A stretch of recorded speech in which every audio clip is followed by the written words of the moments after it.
오늘부터 4.3 보궐선거 공식선거 운동 막이 올랐습니다. 경남 창원 성산과 통영 고성 등 단 2곳만 치르는 미니선거지만 내년 총선의 전초전인 만큼 여야는 총력전에 돌입했습니다.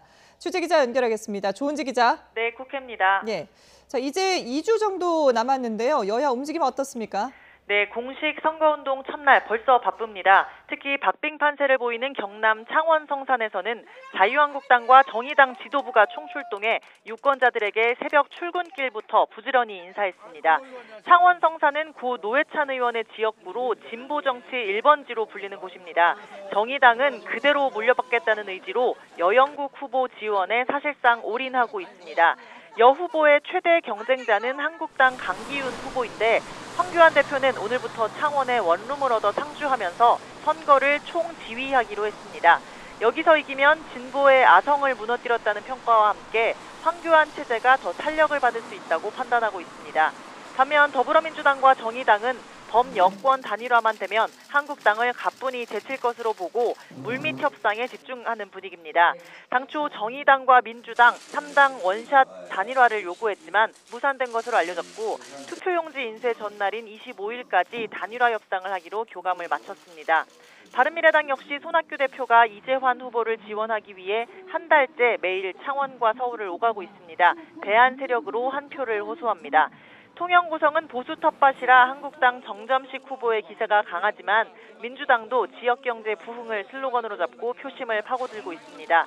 단 2곳이지만 내년 총선의 최대 승부처로 꼽히는 부산, 경남, PK 민심을 미리 읽을 수 있다는 점에서 여야 모두 전력 투구하는 모습입니다. 자, 그리고 국회 안에서는 선거법을 놓고 상당히 논란이 이어지고 있는데 이 패스트트랙이 좌초 위기라고 하는데 새로운 들어온 소식이 있습니까? 네, 된다 안 된다 아직 똑부러지는 대답은 없지만 전망이 점점 어두워지는 건 확실합니다. 캐스팅 보트를 쥔 바른미래당이 어제 5시간 마라톤 회의 끝에 내린 유일한 결론, 공수처법의 바른미래당 안을 반드시 반영하자 이것이었죠. 민주당이 받지 않으면 패스트트랙에 올리지 않기로 했는데 민주당은 받을 생각이 없어 보입니다. 오전 회의에서 관련 언급은 일단 전혀 없었고요. 홍영표 원내대표는 바른미래당 결정사항을 언론을 통해 들었고 배경과 의도, 진위를 정확히 모르겠다며 이후 판단해야 한다고 말을 아꼈습니다.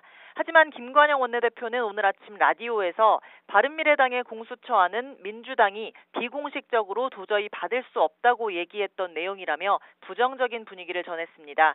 바른미래당 요구사항은 공수처장 추천위원회 7명을 꾸리고 그 가운데 3명의 추천권을 야당에 주라는 것이 골자인데요. 정치 편향성이 없는 중립적 인사를 공수처장에 앉히겠다는 견제장치지만 여당은 난색입니다. 내년 총선에 바뀐 선거제를 도입하려면 적어도 이번 주에는 패스트트랙에 뛰어야 하는데 좌초될 가능성이 점점 커지고 있습니다. 예. 자, 그리고 오늘 대정부 질문 3일째 경제 분야에 대한 질의가 이어질 텐데 야당이 특히 더 칼을 갈고 있을 것 같습니다. 예, 대정부 질문이 야당의 무대로 불린다지만 특히 민생과 경제 파탄을 강조했던 야당들은 정부의 경제 실정을 파헤칠 의욕이 가득합니다. 오늘도 역시 이낙연 국무총리 자리하고요. 홍남기 경제부총리 겸 기획재정부 장관을 비롯해 성윤모 산업통상자원부, 김현미 국토교통부 장관 등이 국무위원으로 나옵니다. 문재인 정부의 소득주도 성장과 최저임금 인상, 탄력근로제 단위기간 확대 등 경제정책의 효과와 부작용을 놓고 불꽃 튀는 공방이 벌어질 것으로 보입니다. 공시지가 인상과 고용 절벽 현상, 탈원전 정책도 의원들 질문 요지서에 올라와 있습니다.